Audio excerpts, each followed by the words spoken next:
विज्ञापनार्ह विरलाव सरानवाप्त्या मन्दोद्यमे मयि दवीयसि विश्वमातुः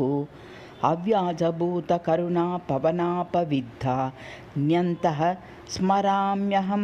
पाङ्गतरङ्गितानि आवेद्यतामविदितं किमताप्यनुक्तं वक्तव्यमान्तररुजोपशमायनालम् इत्यर्थ्यसे किमपि त्वक्ष्वने निदातुं मातः प्रसीद मलयध्वज पाण्ड्यकन्ये आक्रन्दितं रुदितमाहतमानने वा कस्यार्धमस्तु हृदयं किमतः फलं वा यस्या मनो द्रवति या जगतां स्वतन्त्रा तस्यास्तवाम्ब पुरतः कथयामि खेदम् पर्याकुले मनसि वाचि परिस्खलन्त्याम् आवर्तगर्त इव चच्चिषि गूर्णमाने कस्तेऽपि दास्यति शिवे ममतामवस्थां काले दयस्व कथयामि तवाधुनैव भक्तिं करोतु नितरां सुरजातिमात्रे ग्रामीणजन्तुरिव पौरजनेषु लोकः अन्यत्र देवि भवदीयपदारविन्दा दाकृष्यमानमपि मे हृदयं न याति अङ्गीकुरु त्वमवधीरय वा वयं तु दासास्तवेति वचसैव जयेम लोकान् एवावतैव सुकरो ननु विश्वमातः उद्दण्डदण्डधर किङ्करमौलिभङ्गः वेदान्तवाक्यजनितं विमलं विचारैः आसाद्य बोधमनुचिन्तनतोपरोक्षं मुक्तिं व्रजन्ति मनुजा इति सूक्तिमाद्या मालम्ब्य कस्तरितुमर्हति शैलकन्ये एकैकवेदविषयाः कति नाम शाखा तासां शिरांसि कति नाम पृथग्विधानि अर्थावबोधविधिरोक्षरलाभ एव केषां नृणां कतिभिरस्तु शरीरबन्धैः न्यायाः परस्परविभिन्नदिशः सहस्र मुच्चावचानि च भवन्त्युपबृंहणानि एवं स्थिते गिरिसुते निगमोपलानां तात्पर्यसारमवधारयितुं क्षमः कः अस्वच्छरग्रह विधिर्जनुषां सहस्रैरापाततो भवतु नाम ततोऽर्थबोधः दुर्वादिकल्पितविकल्पतरङ्गसान्द्रान् दुष्पूर्वपक्षजलदीन् कथमुत्तरेयः ब्रह्मेति शक्तिरिति बन्धविमोचनीति मायामयीति मदनान्तकवल्लभेति सप्ताष्टशब्दपरिवर्तनमात्र एव सामर्थ्यमावहति शास्त्रपरिश्रमोऽयं तस्यै प्रसीदसि गिरीन्द्रसुते य इत्थं सम्पादयेत शनकैरपरोक्षबोधं यस्मै प्रसीदसि स च क्षमतेव बोद्धु मित्तं परस्परसमाश्रयमेतदास्ते आकर्ण्यत्वमिममभ्युपगम्य वादं जानातु कोऽपि यदि वा हृदयं श्रुतीनां तस्याप्य संज्ञभवबन्धशतार्जितोऽयं द्वैतभ्रमो गलतु जन्मशतैः क्रियब्धिः काले महत्य नवदावपतन् क्वदापि वक्त्याप्यति मे जनुषि कोऽपि गतिं लभेत इत्थं समर्थनविधिः परमागमानं पर्यायसूक्तिविधया नयनं नर्त्ये एकापवर्गसमये जगतोपवर्गः सर्वापवर्गसमये पुनरस्तशङ्कः ईदृग्विधं कमपि पक्षमिहावलब्ध्यं स्थातुं सुखं क्षममनेव पता प्रवृत्तैः अभ्यस्य वेदमवधार्य च पूर्वतन्त्र मालच्य शिष्टचरितानि पृथग्विधानि अध्यापनादिभिरवाप्य धनं च भूरि शर्माणि मातरलसाः कथमाचरेयुः आयस्य तावदपि कर्म करोतु कश्चित्तेनापि मातरधिकं किमिवानुभाव्यम् अस्ते सुखं यैह भारतवर्षसीम न्यास्ते स किञ्चिदित उत्तरतोपसृत्य कर्म त्यजेम यदि नूनमदपतेम यद्याचरेम न कदापि भवं तरेम कर्मत्वजेदिति चरेदिति च प्रवृत्ताः भावेन केन निगमा इति न प्रतीमः कर्मण्यकर्म विधिरेष यदाचरन्ति कर्माणि तत्तदनुबन्धजिहासयेति सत्यं तथाभिनवो भविता न बन्धः प्राचीनबन्धहरणे क इवाभ्युपायः प्रारब्धकर्म कियदारभते क्रियद्वा प्रारप्यस्यते कियदिदं क इवावदत्तां कालक्रियानिव मया प्रतिपालनीयो यस्य क्षणार्धमपि कल्पश तत्त्वमेति पुंसक्षणार्धमपि संसरणाक्षमस्य सांज्ञातयः सरणयो न विशन्ति कर्णं संख्याक्य गाङ्गसिकताः सकलाश्च सूक्ष्मा भुङ्क्ष्वेति वागिव महाक्षुद यार्दितस्य भक्तिस्तु का यदि भवेद्रतिभावभेद स्तत्केवलान्वैतया विफलैव भक्तिः प्रीतिस्त्वयि त्रिजगदात्मनि कस्य नास्ति स्वात्मदुह्नो न खलु सन्ति जना श्रीलोक्याम् आत्मा समस्तजगतां भवतीति सम्य निज्ञाज्ञ यद्वि तनुते त्वयि भावबन्धं सा भक्तिरित्यभिमितं यदि सिद्धमिष्टं व्यक्तं विशेष्यमलमस्तु विशेषणं नः स्वात्मेतस्त्वमवधार्य परत्वबुद्ध्या यत्प्रीयते गुरुजनेष्विव सैव भक्तिः स्यादेतदेवमियमेव तु मे जिहास्या द्वैतभ्रमात्मिकमधिकं भवबन्धमूलं सेवैव भक्तिरिति कर्मपथप्रवेशः सेव्यप्रसादफलका किल कर्मसेवा ध्यानप्रवाहयेच्छेन्मता तृतीयः प्रागेव मातरयमाकलितोऽभ्युपायः अत्रैव दास्यसि विमुक्तिमथापि याचे मातः शरीरपतनं मणिकर्णिकायाम् अस्तु स्वकृत्यमनुकम्पनमीश्वराणां दास्यस्य कर्म करतैव तथा स्वकृत्यं सद्यो भवे सुकृतिनामुपदेशलाभः पापात्मनां बहुतिते समये व्यतीते इत्यादिभिः किल पुराणवचोभिरम्भ वारणसीमपि न याचितुमुत्सुकोऽस्मि आक्रान्तमन्तर्भिः मदमत्सराद्यैः गात्रं बलीफलितरोगशतानुविद्धं दारैः सुतैश्च गृहमावृतमुत्तमार्णैः माता कथं भवेतु मे मनसः प्रसादः धन्याः कति त्रिभुवने परमोपभाग्यं संसारमेव परमेश्वरि भावयन्तः आभासरूपमवबोधमिमं समेत्य क्लिश्ये कियदहं त्वमुना भवेन का संस्कृतिः किमपचारनिबन्धनेयं कीदृग्विधस्य तव किं क्षतमेतयेति प्रश्ने तु नास्ति कुशलप्रतिवक्तुमेव खेदस्तु मे जननि कोऽप्ययमेवमास्ते एवं गतस्य मम साम्प्रतमेतदर्ह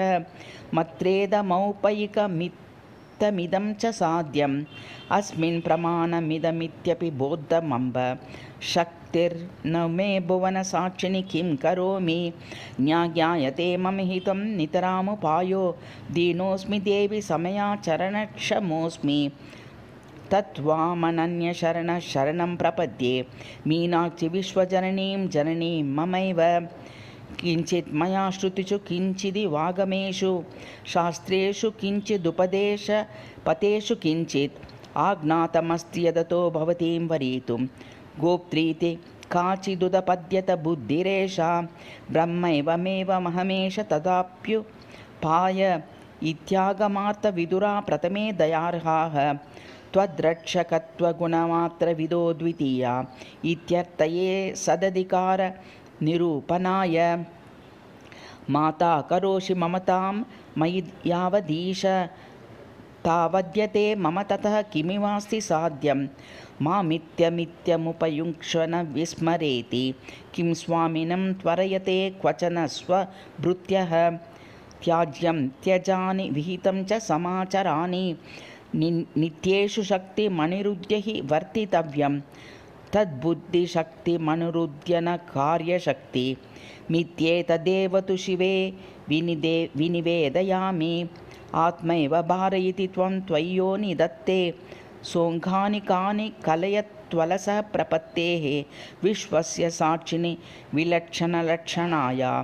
विस्रम्भसम्पदीयमेव समस्तमङ्गं त्वत्प्रेरणेन निमिषतः श्वसतोऽपि मातः प्रामादिकेऽपि सति कर्मणि मे न दोषः मात्रैव दत्तमशनं ग्रसतः सुतस्य को नाम वक्ष्यति शिशोरतिभुक्तिदोषं मुक्तिं निषादयिषितां निज एव बुद्ध्या प्रारब्धकर्म भवतु प्रतिबन्धहेतुः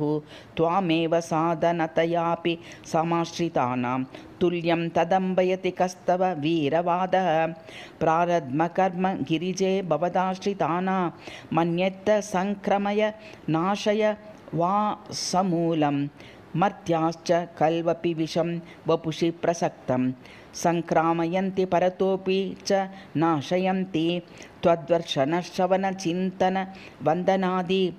स्वच्छानि देवि विनियुज्य यथाधिकारं रच्चेत्य संज्ञभवसंवृतयैव मैत्र्या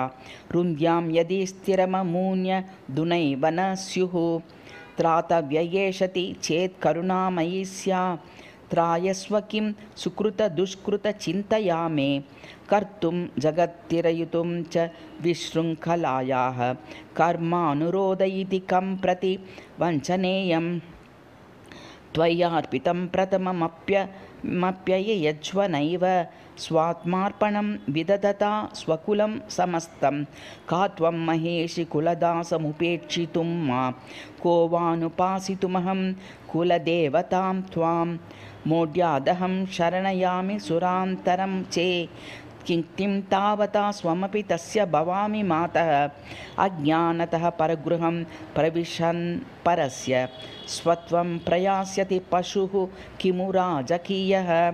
आदाय मूर्धनिवृतैव भरं महान्तं मूर्खा निमज्जत कथं भवसागरेऽस्मिन् विन्यस्य भारमखिलं पदयोर्जनन्या विस्रब्धमुत्तरत पल्वलतुल्यमेनं क्वेदं पतिष्यति वपु क्व ततोऽनुगम्यं को दण्डयिष्यति कियतं मनेह संवा किं तस्य सन्तरणसाधनमित्यनन्ता चिन्ता स्थिता त्वयि शनैरवतारिता सा ज्ञानं विषेयमतु तेन विनोद्वरेयं प्रारब्धमप्यपलपेयमुतानुरुन्द्याम् इत्थं सकृत् प्रपदनैकवशं वदाय मातुर्मयी प्रववृते महतीह चिन्ता एतज्जडाजडविवेचनमेतदेव चित्यादितत्त्वपरिशोधनकौशलं च ज्ञानं च शैवमिदमागमकोटिलभ्यं मातुर्यदङ्घ्रिद्रयुगले निहितो मयात्मा षट्त्रिशदावरणमध्यजुषि त्वदड्गौ हालस्य नाथदयिते निहितो मयात्मा भूभूतल त्रिदिववर्तिषु कः क्षमेत त्वच्चक्षुषादि निभृतेन निरीक्षितुं मा बन्धं हरिष्यसि सुखं वितरिष्यसीति निश्चप्रचं निखिलमम्ब तदास्थ एव सम्प्रत्यहं त्वयि निधाय भरं समस्तं या निर्वृणोमि किमितोऽपि ममापवर्गे काशां निपातय वपुः स्वपचालयेवा स्वर्गं नय त्वमपवर्गमधोगतिं वा अद्यैव वा कुरु दयां पुनरायतौ वा का सम्भ्रमो मम धने धनिनः प्रमाणं नाहं सहे तव कथा श्रवणान्तरायं नाहं सहे तव पदार्चन विच्युतिं वा मोक्षं दिशेतदविरुद्धमिदं न चेत्या नैवास्तु मातरपवर्गमहोपसर्गः आचूडमाचरणमम्ब तवानुवार मन्तस्मरं भुवनमङ्गं आनन्दसागरतरङ्ग परम्परापि रान्दोलितो न गणयामि गतान्यहानि पाषाणतोऽपि कठिने शिरसि श्रुतीनां प्रायः परिक्रमवशादिव पाटलाभम् अम्बस्मरेयममृतार्णवमातलब्ध हय्यङ्गवीनसुकु मारमिदं पदं ते येनामसन्ति कुचिचिद्गुरविश्रीलोक्यां तेषामपि स्वयमुपेतवता गुरुत्वं पादेन मूर्ध्नि विधृतेन वयं तवाम्ब संसारसागरमिमं सुखमुत्तरामः साधारणे स्मरजये नितिलाक्षि साध्ये भागी शिवो भजतु नाम यशः समग्रं वामाङ्ग्रमात्रकलिते जननी त्वदीये का वा प्रसक्तिरपि कालजये पुरारेः स्यात् कोमलं यदि मम विश्वमातः त्वत्पादयोर्मृदुलयोस्तव पादुकास्तु स्यात् कर्कशं यदि करग्रहणे पुरारेः अश्मादिरोपणविधौ भवतु उपयोगः प्रस्निग्धुमग्धरुचिपादतले भवत्या लग्नं दृढं यदिह मे हृदयारविन्दं एषैव साग्रभुवनद्विषतीपतित्व साम्राज्यसूचनकरी तव पद्मरेखा अप्राकृतं मृदुलतामविचिन्त्य किञ्चित् तालम्बितासि पदयोः सुदृढं मया यत् तन्मे भवार्णवणिमज्जनकातरस्य मातः क्षमस्व मधुरेश्वरि बालकृत्यं यत्रानमन् पशुपतिः प्रणयापराधे मन्दं किल स्पृशति चन्द्रकलाञ्चलेन पुष्पार्चनेऽपि मृदितं पदयोर्युगं त मातस्तुदन्ति न कथं पुरुषा गिरो मे अव्याजसुन्दरमनुत्तरमप्रमेयमप्राकृतं परममङ्गलमङ्घ्रिपद्मं संदर्शयेदपि सकृद्भवती दयार्दा द्रष्टास्मि केन तदहं तु विलोचनेन दिव्यादृशोऽपि दिविषग्रहणोचितानि वस्तूनि काममवधारयितुं क्षमन्ते त्वन्मात्रवेद्यविभवे तव रूपदेये त्वद्भाव एव शरणं परिशेषितो नः अस्मिन् महात्यनवधौ किल कालचक्रे धन्यास्तु ये कतिपये शुकयोगिमुख्याः लीनास्त्वदङ्घ्रिद्रयुगले परिशुद्धसत्त्वान् तानात्मनस्तवः नकानवधारयामः आशैशवान् ममतया कलितस्त्वयासा भ्रातृण्यमम्ब तव लम्बुमनामृगाङ्कः स्वात्मानमेव नियतं बहुधा विभज्य त्वत्पादयोर्विनिदधे नकरापदेशात् नान्तप्रवेशमयते किमपि श्रुतं मे नास्तिक्यवादशिलया प्रतिरुध्यमानं त्वत्पादयाम्यहमिमां महतीमदस्ता त्वादोपदकेन कियता परदेवतायाः सन्नाहिभिः यमभटैः परिवार्यमाने मय्यर्भके करुणया स्वयमापयन्तन्त्याः आकर्णयेयमपि नाम विरामकाले मातस्तवाङ्ग्रमणि नूपुरशिञ्जितानि ब्रह्मेशकेशमुखैर्बहुभिः कुमारैः पर्यायतः परिगृहीत विमुक्तदेशम् उत्सङ्गमम्ब तव दास्यसि मे कदा त्वं मातृप्रियं किल जडं सुतमामयन्ति ऊरौ शिरस्तव निवेश दया वितीर्ण संव्यानपल्लव समीर विनीतखेदम् अत्रैव जन्मनि विभोः परमोपदेश मा कर्ण्ययेयमपि किं मणिकर्णिकायां काञ्ची गुणग्रथित काञ्चन चेलदृश्य चण्डातकांशु कविभापर भागशोभि पर्यङ्गमण्डलपरिष्करणं पुरारेः ध्यायामि ते विपुलमम्ब नितम्बबिम्बं गर्भे निवेश भुवनानि चतुर्दशापि संरक्षितुं कलितनिश्चितया भवत्या प्राकारमेव रचितं परितोऽपि नून मुहे सुवर्णमयमेधुरषड्बन्धं मुक्ताश्च कल्वपि यदि त्रिपुरे भवत्याः स्तन्याशया स्तनतटं न परित्यजन्ति अस्माकमुद्भट भवज्वरतापिताना माद्री भवन्तु वदनानि कुतो न हेतोः नष्टोपलब्धमधिगत्य शिशुं चिरान्मा वात्सल्यविधृतह्यदः परदेवतायाः क्लिद्धपयोदरविनिः